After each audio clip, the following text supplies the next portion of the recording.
Today I'm going to share with you 7 strategies that help me to get back to training consistently. Let's get to it.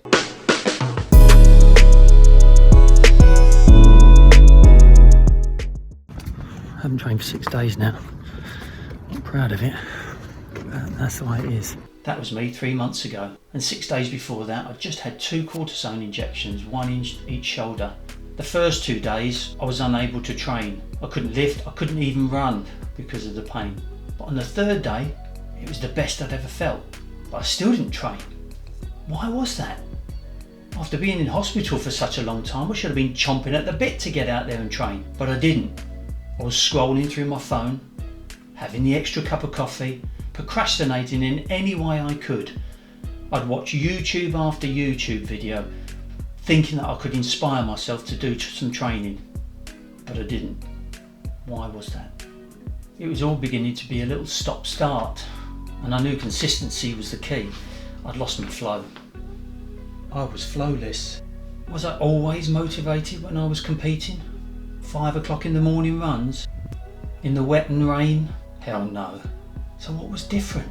How could I break this cycle? Let's start with motivation. Whoever you are, motivation will sometimes be up and it will sometimes be down. This, however, is consistency, or you could say self-discipline, but there are many factors which can aid this line of consistency. But before I go into the strategies of becoming consistent in your training, it is important to look at consistency. So this is a representation of consistency. Now many people think consistency looks like this, not like a set of glasses with juice in, but equal, everything being the same.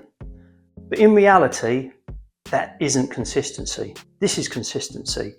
So imagine this is my first training session. It's gone really well. I've done exactly what I was planned to do. Fantastic. Following day, I'm a bit tired, maybe a few sore muscles. I've not quite got as many reps or as much weight or the distance or time, depending on what activity I'm doing. And therefore, the activity is not quite as what I'd planned. And then the following day, I'm feeling good. I do the session. It seems to be going well. I get a little bit of a niggle, so I decide sensibly to maybe not do the last repetition that I'm doing. So I don't quite do it all, but I'm there. Now the following day, I've got a really busy day at work. They've asked me to either come in early or stay late. And by the time I get home from work, the session that I wanted to do, I'm feeling so tired, I don't quite make it. And in fact, I go out and I do something, but it's not the session that I planned to do. I just go out for an easy run instead of maybe my interval session.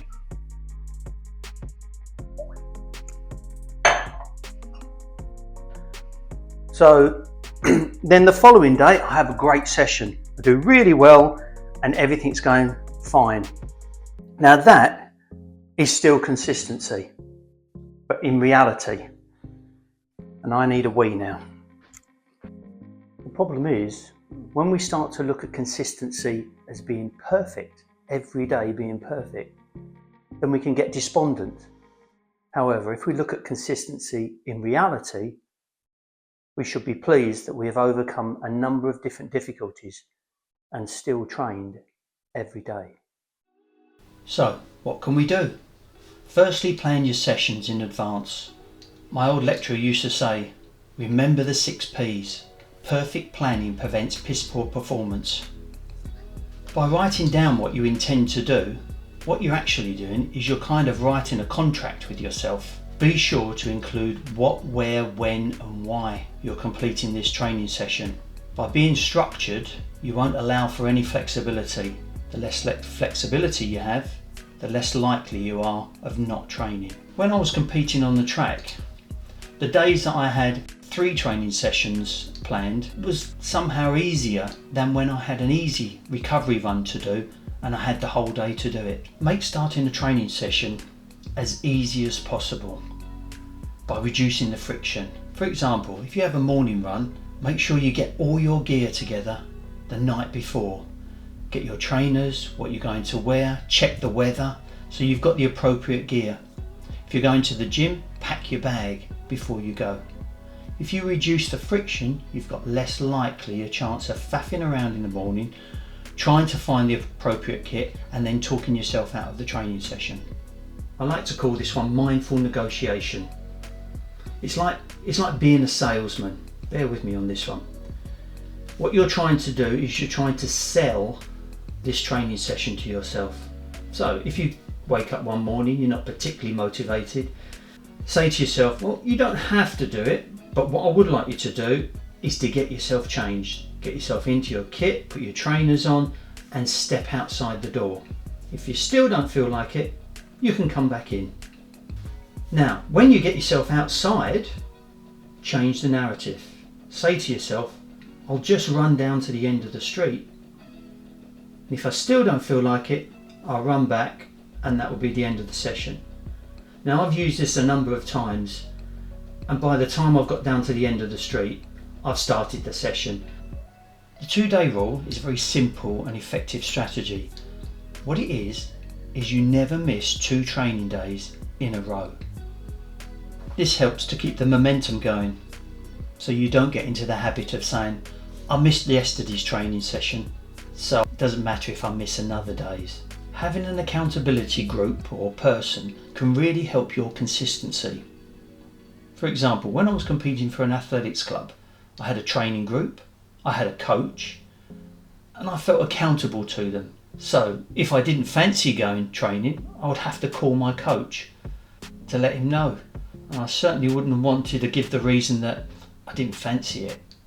And if I didn't go, the group would be phoning to find out why I wasn't there.